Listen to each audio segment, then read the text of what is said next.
Hey, it's Kevin O'Connor. I've got some big news for you. The Mismatch is hosting its first ever live show in Los Angeles at the El Rey Theater on March 6th.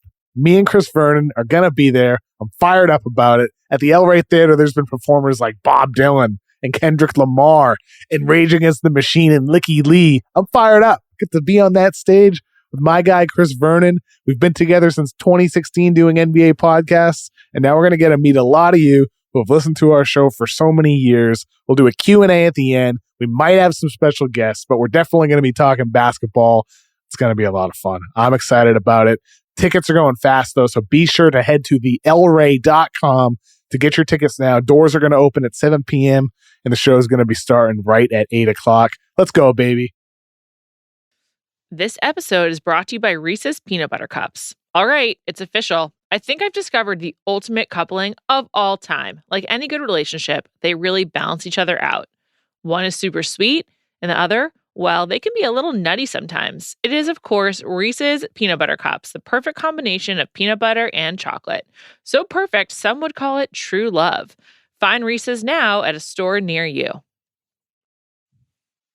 This episode is brought to you by Visible. Maybe you've already let your New Year's resolution slip. We all have, but you can still make a 2 year's resolution with Visible. Right now, you can get a one-line wireless plan from Visible for just $20 per month for 24 months. 24 months is basically 4 Bachelor seasons. That could be 4 engagements, 4 broken engagements, so many other couples we didn't see coming. It's really an eternity in Bachelor Nation.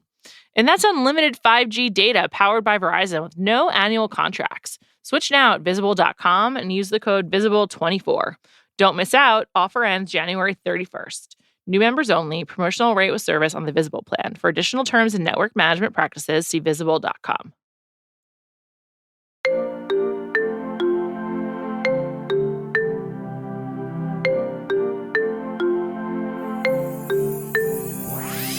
Welcome to Bachelor Party. I'm Juliet Litman. Delighted to have a friend of the ringer, host of the Mina Kimes Show with Lenny, co-host of NFL Live, Mina Kimes. Wouldn't it be funny if it was Lenny? Yeah, that would have been a shock. It's Lenny speaking for the very first time. Juliet, it's been so long since we podcasted together. I'm so excited. I know. I'm delighted to have you here. I don't remember how we rekindled our fire regarding our shared reality television interests, but I'm absolutely delighted to talk it out with you. You are a busy gal, so I just feel lucky that The Bachelor and Love Island are happening now when the Super Bowl has passed. So I think I've talked about football more this season than like in a really long time, but like as this season being the best Bachelor season as it relates to Zach, even though like I have a hard time believing he played football. Can you picture? I mean, I've seen pictures, but isn't it hard to believe? What position did he play? He was like an offensive lineman, maybe? I think. Yeah, I think so. So he used to be bigger. He was bigger. It's part of his story.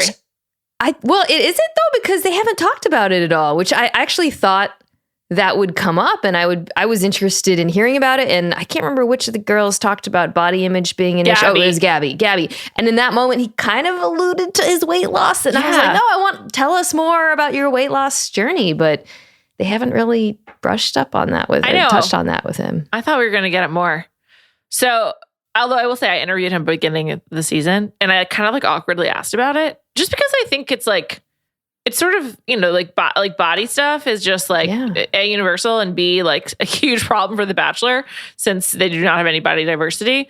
But when I asked about it, honestly, it was really awkward. Not because of like anything he did. He was really gracious, but it's just, I think it's actually just a kind of hard thing to talk about. There's not like really a language for it in these informal spaces. So yeah, especially with men, because men so rarely talk about it, which is kind of, again, why I was sort of interested in hearing him talk about it. But yeah, it's certainly hard to bring up. It's something he'd probably have to bring up himself. So, well, I brought it up and it was awkward, but I was the awkward one. He was really gracious. It was just a weird conversation.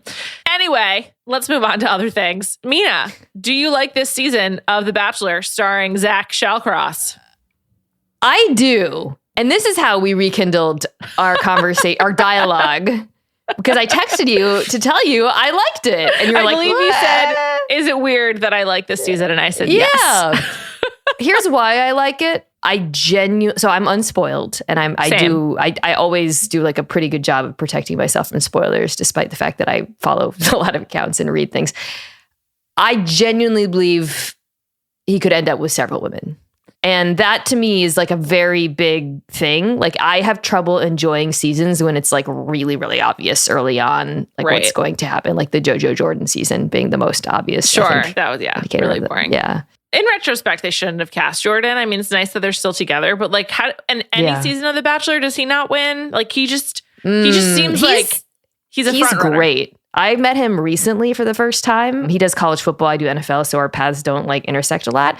But we were talking about, we got in touch. I can't remember what it was about, but he is a lovely person, by the way, and very charming. That's really evident. Like he has always seemed lovely. I've never like seen him in a bad mood. He has not done a darkness retreat. So like, I just feel he's gonna win basically like 9 out of 10 times. You can't throw in a ringer. You can't throw in a ringer like that. But I think right now we're at a point where there's like probably 2 or 3 where it's like pretty obvious. So we can talk about that. But a few weeks ago, I was like, I could pick 6 girls that I genuinely believe he could end up with. Yeah, he seems interested in the ones that he has left. I mean, that's partially because the second he turns, he just gets rid of them, which we'll also talk more about. But you know, one thing that I've been enjoying more, I thought it started off rough, but the last 2 weeks, there's been a lot of laughter, at least in my household as I watch alone. And that's really what we've been missing the last few years, which is laughing. And laughing both from like good discomfort and also just like, wow, this is ridiculous television. And I have really enjoyed like the absurdity the last couple of weeks. Many people have remarked on Ariel trying to like explain to Kat why what she did was bad. Like that was very funny. I mean, Brooklyn as sort of like the defender of the gals is really funny. So a legitimately funny person, I think Brooklyn is. I think Gabby and Brooklyn are both like actually funny humans. And Zach, I texted you about this. I don't think I've laughed harder than when they were in the perfume store and she was like, smells a little bit like weed. And he goes, marijuana. Just like, who is this man? Killed me. He's such a square. He's like clearly such a dork. And that's okay, right? It's fine. So who do you think right now, who do you pick as his winner? Katie, I think. Katie. For me, it was Katie versus Kat. Sure. The last few weeks with Gabby kind of making a bit of a jump, but I think it's Katie in part because of the editing of the show. Well, I mean, you don't have to be like a astute observer of the show to see that Kat had a rough episode. But I think not only did she like engage in some dubious behavior that is totally worthy of criticism, I also think the show like really they wanted her to look bad in that moment. And she did. I mean, she looked bad. Yeah. She looked like a true psychopath when she was talking to the producer, but they tried to make you think she was like talking to herself. But it's like, we've all seen this show. We get it at this point. She's talking to a producer. There were, yes, a few things she did and that they did show it and that they didn't show that made me think, oh, she's not going to win. Right. Because it was not a winner's edit. Whereas like, you know, Katie also like got her own time with him, right? Like, but like with when he had COVID, clearly a producer enabled, and that was cast in a very different light. So let's pause on that for a second. Important note. I learned this today because I was reading the Cliff's Notes of Ariel's appearance on Bachelor Happy Hour, which is Becca Kufrin's official state-sponsored media podcast.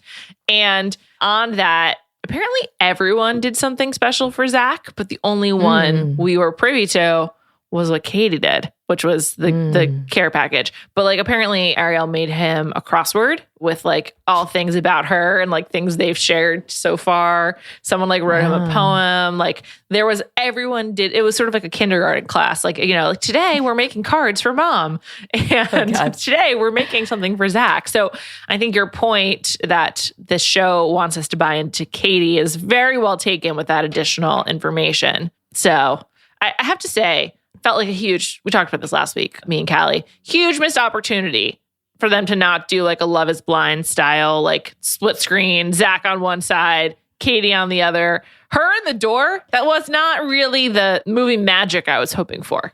Do you think they couldn't have anyone in there with him? Because he could have done like a selfie video. I mean, come on. Can't you just like exit for like a minute and like put on 3 masks and they set up a camera or something? Like, I mean, during the pandemic, I taped myself at home all the time for work. Was it hard? So the hardest part was learning how to do my own makeup at the beginning, which learning is a strong descriptor because I never really learned how to do it. But you know, this group of women, they're inspiring me to like, I'm like, should I just get into like YouTube, makeup YouTube, like start watching like so beauty tutorials? They really do look great. Like, I'm like happy for them. Like, wow, good job, everybody. I never knew how to do makeup. And like, would I have been watching makeup tutorials if I were, 20 years younger? Like, would that be what I was doing right now? Is it makeup or are they just young? Well, just the differential between makeup to no makeup is like so outrageous. She's so young. She looks so young too. So young. Yeah. How did you feel about how Zach responded to Jess when she addressed her concerns? I mean, it was not great. And now we've got 2 weeks in a row where Zach's responses, I think nobody's siding with him. I mean, I kind of dipped my toe into the public sentiment just to see, and it was very anti-Zach. It was anti-Zach when he turned on Greer, which was incredibly funny to me. Me too. Yeah, I mean, he was in the wrong. He was wrong, but it was just funny because he just clearly doesn't like her. And then with Jess, I think it was different because I don't think he dislikes her, or he didn't go into that conversation intending it. Like, I think he genuinely thought he was just like, he thought she was sticking around. Yeah. Yeah. But yeah, it was like her thing was totally, her concern was totally reasonable, and I don't think he handled it well at all. That's why it was so weird that he sent her home. He clearly really liked her. And it's like, I guess he just turns quickly, but like there's like this screenshot going around where like you can just see his mind changing, as someone said, like he gets the ick.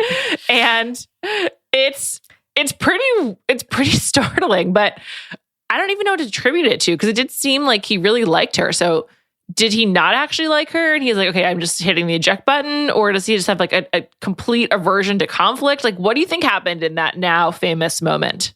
Well, he definitely has an aversion to conflict, which of course raises the question of what happened with him and pilot Rachel in the fantasy suite. Well, we'll never know the truth. What do you think happened? He keeps bringing it up. I think that they like just had totally different ideologies is it would be my guess. Not just like politics. I've seen that kind of floated, but I think just like about everything.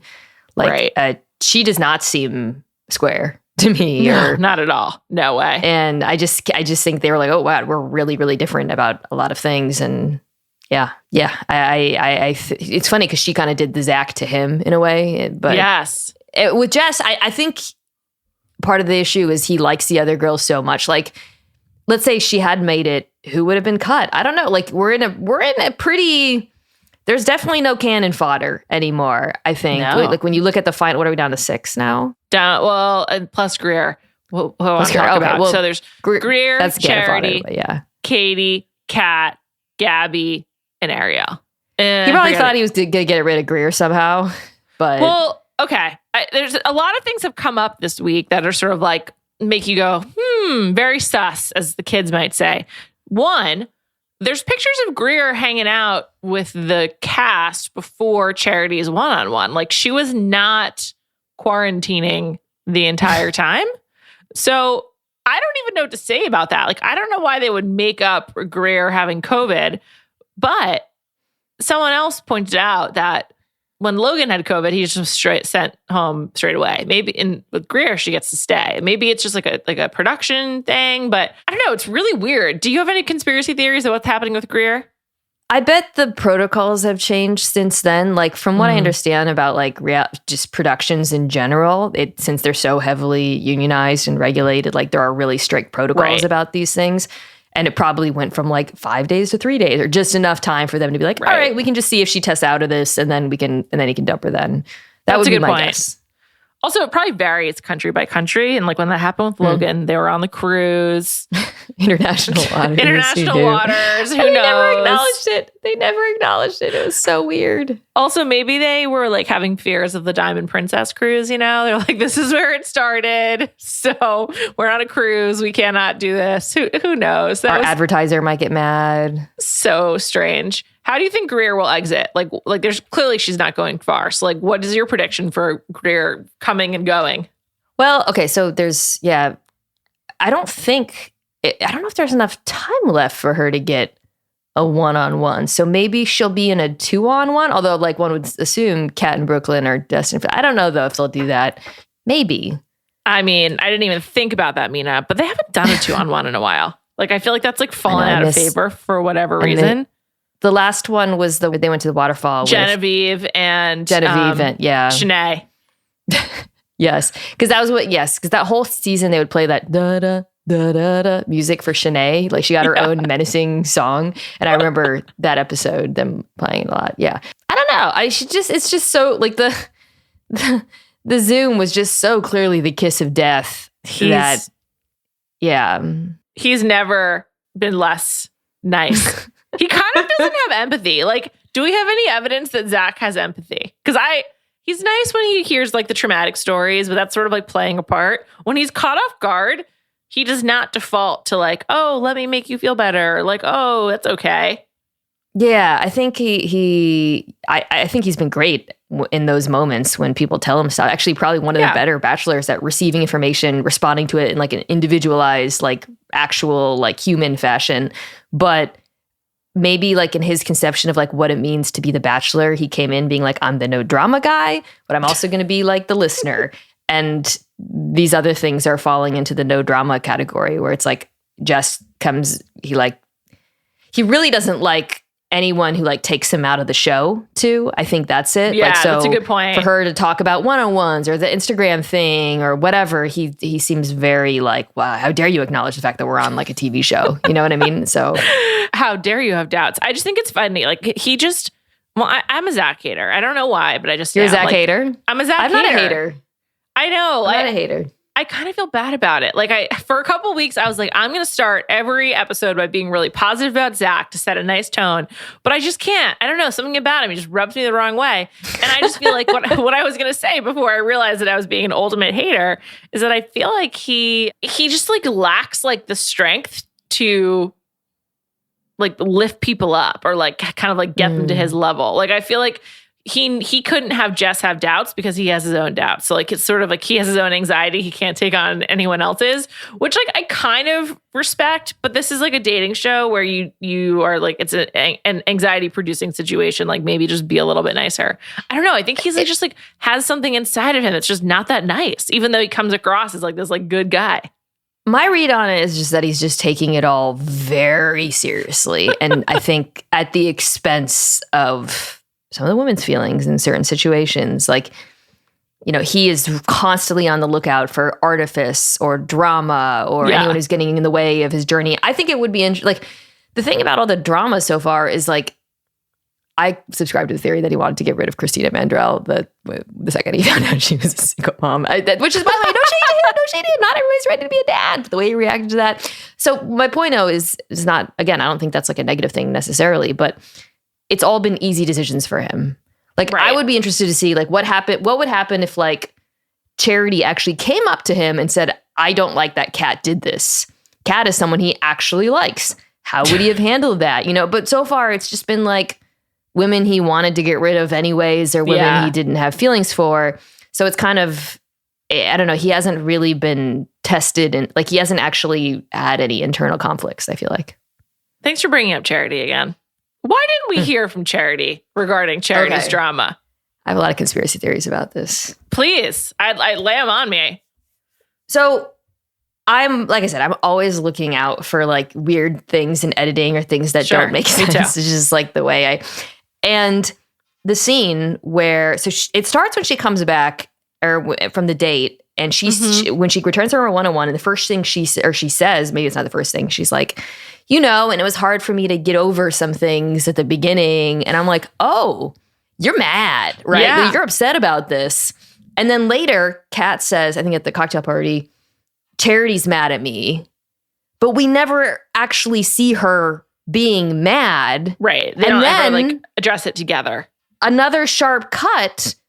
They're talking. Charity's crying and Brooklyn walks over and they make it seem that like Brooklyn just immediately like walked in and interrupted. Clearly not what happened. Clearly these two women have been talking about this and potentially arguing and Charity's crying. But for some reason, a show that typically would love to show us why someone's crying, the fact that there's like a conflict isn't showing that. So there's two ways this could go. One is that they want to, maybe Kat was actually apologetic in that moment. And they just didn't want to show it because maybe she's getting a villain at it. We heard her.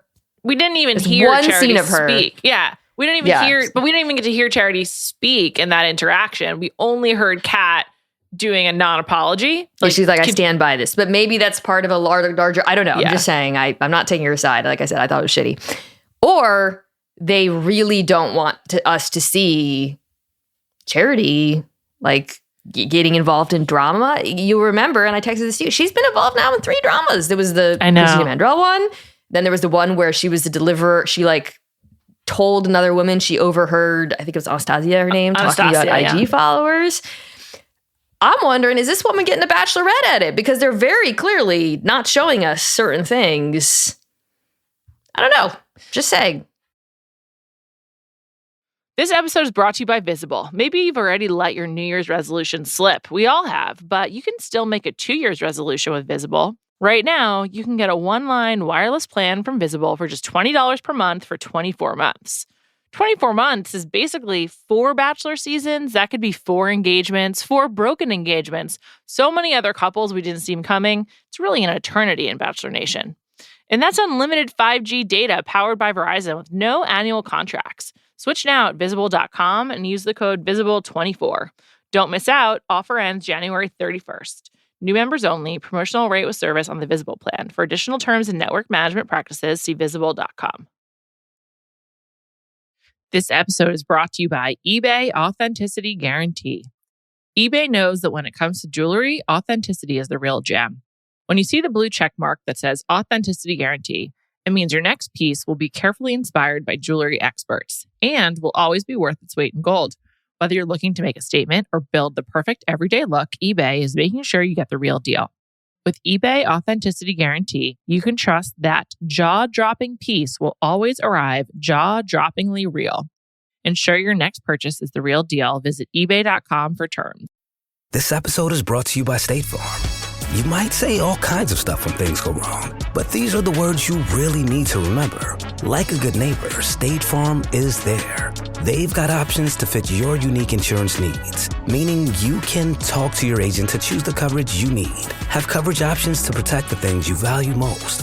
File a claim right on the State Farm mobile app and even reach a real person when you need to talk to someone. Like a good neighbor, State Farm is there. I also read today that The Bachelorette is going to start filming before the Bachelor finale, which leads me to believe that The Bachelorette is not on this cast, is from a previous season. You know, or just not the final 3. Like maybe they just loved someone so much, like Charity. But if it was, I don't know. I think logistically that's hard with men tell all. It is hard. And I just think it presents challenges if they do it before the season wraps. It's not impossible, but it definitely makes it like a little bit trickier. So I think it's a previous season. Are there any names being floated around from previous seasons or anyone that you would like to see? I don't know. We had Susie on, and she also had Sierra. Sierra would have been a great Bachelorette, I think, but she's now dating someone. She's a boyfriend. Yeah. So but she was like really funny in the background when we talked to Susie. Susie's PR was like very heavily managed when we were trying to get her on. So that's always like a warning sign to me of like, oh, maybe they're going to be the lead. But that was true of Rodney as well. And Rodney was not the Bachelor. And I have heard he was not even approached. So who knows why they choose to like not give some people access. But of this group, I don't even know who I'd want to be as the Bachelorette. I think Gabby would be a really good one, but I could see her being final 2. Like I love Ariel. Have we talked? I like. Do you love her? I love her. I have like a crush on her. Many people do. She doesn't do it for me, but like I get it. Like I really get it. She's operating on a different level. She's much smarter. She's like very calm. I just respect game so much in women because I don't have it and I never have. Me neither. And from the beginning, she's like, I'm like watching her operate and has been so like impressive to me because she's so smooth and she's good really with confident. Men. I feel like it would be Would it be a good season? So I don't know. Maybe she's I too learned smart. today that her parents are Ukrainian. She's the first generation American, which I thought was cool. I feel like men would be obsessed with her, though, which always makes for good. The men would be obsessed with her. Yeah, she's really pretty. There's something about her that, like, I think she's just, like, too cool for school for me. Like, I don't know. But you're right. Like, she does have game. I know that she's popular. People really like her. I don't know what my problem is. I'm just a hater. I only have eyes for Love Island now. Just kidding. I mean, it's a better show, so.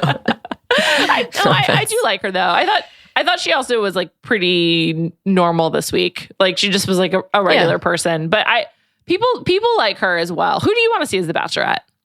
Other than her, I do like Abby also from this season. The beginning, I was like, oh, I don't know. But she's really grown on me. I think she's like a true personality, like has a very fun and cool personality. I love the scene, by the way, where it was Ariel and Gabby talking about where they should get involved in the drama. And Gabby's like, oh, so good. I think that would be in our best interest. Like, yes. Gabby seems legit fun.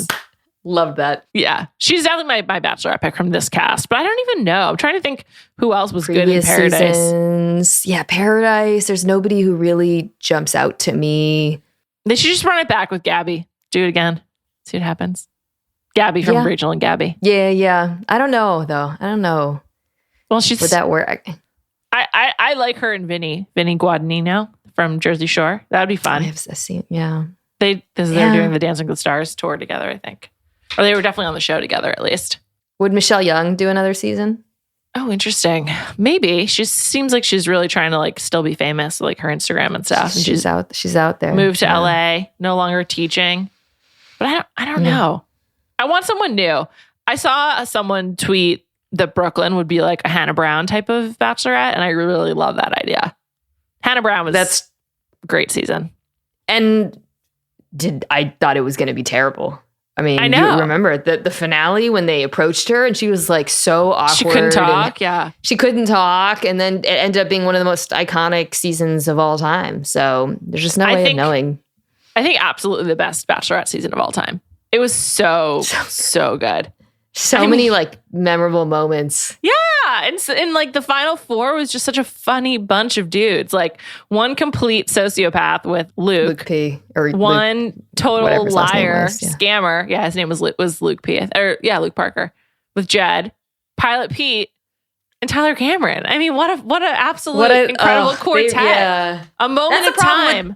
That is a problem with this season. Like I guess there are truly likable women, but there's no like real characters. Like truly like there's no villain, there's no scammer, there's none of that. So it's going to end in like a really traditional fact. He's going to get engaged and they're probably still together, you know? If he ends up with Katie, it's to me the second coming of Chris Soules and Whitney, which is just sort of like nice, boring guy, nice, boring woman. It would make more sense and probably last longer. They broke up very quickly, but that's sort of like it's giving me Whitney vibes with Katie. I watched that season, so you remember he chose her Rebecca Tilley at the time, the Virgin. That was the whole plot line or whatever. Right. And I remember watching that season with a friend of mine who's gay, and literally she read her like 3 episodes in. She was like, "That's lesbian." I was like, "What? What?" She's like, "Yeah." I was like, "You're crazy." Flash forward to 2023. In a beautiful relationship with Amy Jilko or whatever. Yeah, for many years. They seem very happy. It's great. Should have listened to my friend. Great stuff. I could see that. Katie, she has Whitney vibes for sure. Yeah, and although she got the best date ever, the museum date, I'm just jealous of. Great times. I've always wanted to sleep over in a museum. They seem to have genuine chemistry. I like them. They make sense together. They're each other's speeds. It works. I do think it'll be interesting if it comes down to her and Kat. I think he will be truly torn in a way that I think will be compelling television. I hope it comes down. I think my final 3. I've been saying this for a few weeks. I stand by it. Katie, Kat, Gabby, and I think it comes down to Katie and Gabby. I thought he was going to bring Ariel to the fancy suites until we saw the preview of him saying he's not planning on having sex. And then I was like, oh, okay, well then that's out. That's why I had him. It's inexplicable. I'm sorry. It just is. Like, sometimes I'm just like, am I crazy when I watch these dating shows and people like don't have sex when they've already like made some level of commitment to each other? I'm just like really confused by it. Like, I cannot understand wanting to even like do a fake proposal without knowing if you like having sex with each other. The fact that he isn't and doesn't, at least hasn't talked about being like super religious and he cusses a lot, I don't know if that means anything, makes me think that he might be truly committed to one woman by the time he makes that decision. So he doesn't want to like mess it up. I don't want to F it up. I've seen I watched Clayton's season. Like, I'm good. So maybe, you know, by then he'll already know. But then in the previews, they make it look like he does. But I've seen enough previews to know that could be. That's a good point, though. Maybe he is scarred by what happened to Clayton, where he's just like taking it off the table or something like that. But I just feel like it comes up a lot on these reality shows where I'm just like, really? Is it a question? Like, I was surprised on Love Island when, have you seen the second couple go to the Hideaway house? Yeah. Okay. So Jesse and Will go, yes. and Tanya and Shaq went earlier. When they're talking about if they had sex, I'm just like, wait, you finally have a night in a bed together where there's no one else around and you're not going to have sex? Like, what? I can give you a little Love Island history on this. Please do, because I was shocked. Yeah. So the first few seasons, I actually didn't watch that. I don't think I watched until season 3 or 4 or something. But anyways, 5 was my first. Okay. So I didn't watch the first few seasons. It's a good one. It's a really good one. They apparently like had a ton of sex and it was like really trashy and a lot of them like regretted it. And so from about 5 on through 8, this is season 9, they were really, like, most of the time when couples went to the Hideaway, they didn't have sex. I just find that shocking. If they did, they totally hit it. Yeah, and I read somewhere in an interview, I can't remember which Islander said that if you admit it, you give them permission to show more of it, which I don't know if that's even true. But so they were like, we can't, I don't know. So actually this season, to have the first 2 couples go to the Hideaway and immediately have sex is actually pretty unusual. Interesting. I think the reason Love Island, I was like so surprised that maybe they wouldn't, is because they're sleeping in bed together every night already. Right. So you're just like, in season 5 or 7, I can't remember. It's the one with Lil. What's his name? Lil. I can't even say his name. I don't the know Irish what you're dude. trying to say. Millie and Lilium. It's a weird name. Got it. Okay. Liam. No, it's Liam. Milliam was just their couple. Anyways, whatever. Point is, there's a scene where all of the couples, like the girls are like, let's just do it tonight. And they all just have sex in that room. What? They do? It's very upsetting. Like the same night. God. Yeah. Gross. It's gross. It comes across. It wasn't great to watch. So that's insane. But anyway, Zach not having sex in the fantasy suite. The weirdest thing about the preview is that he's just like, it seems like it's like a sit down conversation with him and Jesse. And it's like, is Jesse involved in the conversations with the women? Like, what's going on there? I don't know. But ladies, Zach has made a big decision. I love how serious Jesse remains. I love that he plays it so straight. I find that hilarious. The shot of him watching the charity date with the cup. Incredible so television. Good. He's funny. Good. Like you said, funny. There's a lot of good funny moments like that. Did you see him at the Super Bowl? He was there to promote Canada and Crown Royal. I didn't see him at the Super Bowl. The last time I saw Jesse Palmer was actually, it was less than a year ago because it was the draft in Vegas and I was in line at Starbucks and I looked so bad and he was standing behind me and because I just woke it up and I was like, oh God, I don't want to see anyone. You know, we all stay in the same hotel at ESPN. And I was just like, I want to tell him so bad that I think he's doing a good job, but I just look so bad right now. So I didn't say anything. And he looks so great and it just worked out. I was like, oh. I couldn't love him more. I did a deep dive on his wife. Her name's Emily. I think she's French. She's like a model, right? She is a model, and that's underselling how beautiful she is. Like, she is an absolutely stunning, beautiful woman. So it's a beautiful couple. I hope they're having a nice day wherever they are. Remember when he showed off his French? What a moment. Oh my God. I talked to him about that. I was like, he went to French immersion school. So he's the best. People were giving him shit. I was like, no, if I spoke French, I would definitely show it off. I thought he was just like being a good broadcaster. I was like, oh yeah, he studied because he knew he would be in France and he does his job well. But I was just, I don't know, underselling him really. but he's been great. It's interesting. Like I like sometimes just forget that like people don't like Jesse. Like I like, and sometimes like I don't like forget about Chris Harrison, but it's just a different vibe, and I'm here for it. I do not understand human beings who have a strong opinion about Chris Harrison. I think it's one of those things where, frankly, it's a stand-in for like culture war shit. Yeah. Like it's just people who want to have opinions about it because of what it represents. But like he was such a non-factor if you actually like broke it down. And we so did used to break it down. We used to count the number of seconds he was on each show. And it's true with Jesse too. Like it's a light touch. Yeah. My affection for Jesse is almost like in spite of the fact that he's barely on the show. He's barely on it. To be the host of The Bachelor is not a labor-intensive job. No. So anyone who is angry about it is just ridiculous to me. And it's amazing that he was able to more or less continue covering college football while also being the host of The Bachelor, honestly. But it's revealing. Callie was also telling me about Maya Jama's schedule and how she's like constantly flying places. She goes back and forth from London to South Africa. Like that's just that's not environmentally friendly, but wow, it's a lot of travel. I hope she's getting points, miles. I never see her because I don't watch. Do you watch After Sun? I only watched the most recent one because, spoiler alert, it's only a spoiler like for you because you're not completely caught up, but Ron's parents are on it, and I want to understand Ron a little bit more. Where do you stand on Ron? I admitted to Callie that I actually still like him.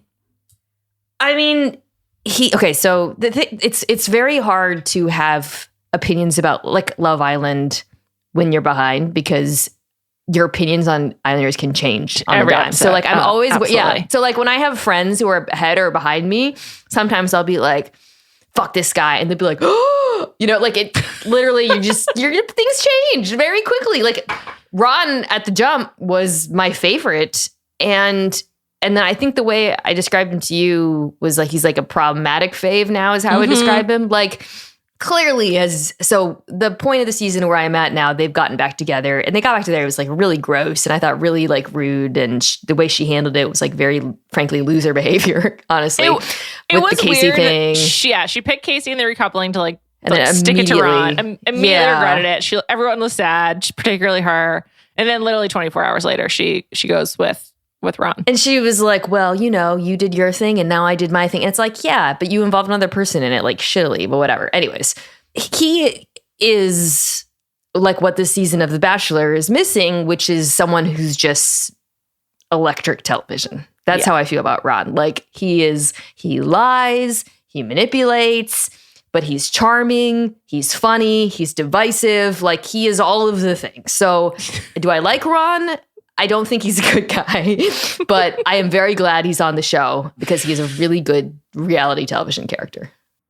I just wish that I had the strength to feel that way. I'm like, I like Ron, even though everything you said is true, including the lying and the manipulating. But like, there's just something about me that's he's broken. Charismatic. No, he's so charismatic. He is so clearly also like the guy that like we would go for if we were in there. Absolutely. Like he's clearly smart, of course. Yes. He's clearly charming. And I think he's also one of those guys who you can tell he probably is more handsome in real life than on TV.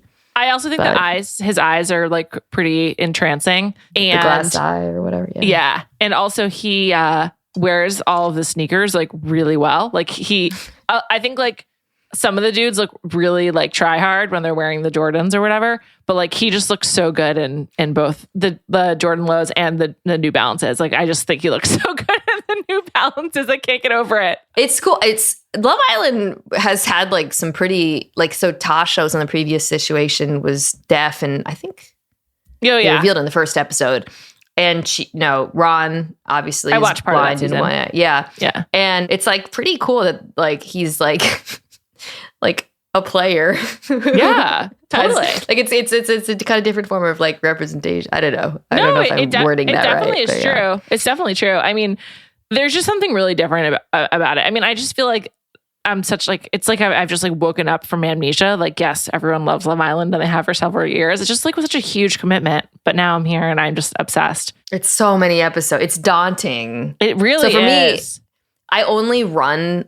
So I hate running. but I Me too. only let myself watch Love Island when I run. So I run almost every day.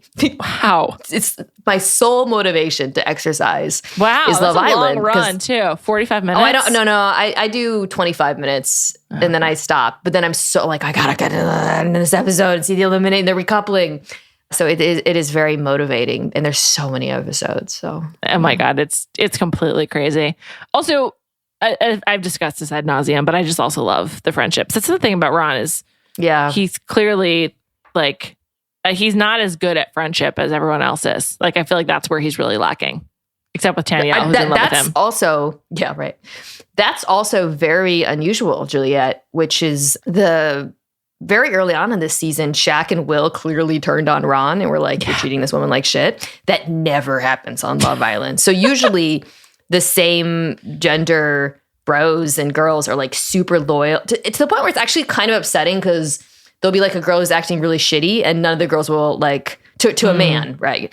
And none of the girls they'll be like, they're all very loyal, especially the OGs. Like they all stick together and OG girls and OG boys. So for two guys to come out at the jump in this season was really unusual. I fucking love Will. I loved Will from the moment I saw him on television. From the moment I knew he was a sheep farmer who did like weird videos. I mean, I looked him up like right away, which I guess I shouldn't have done, but didn't spoil anything.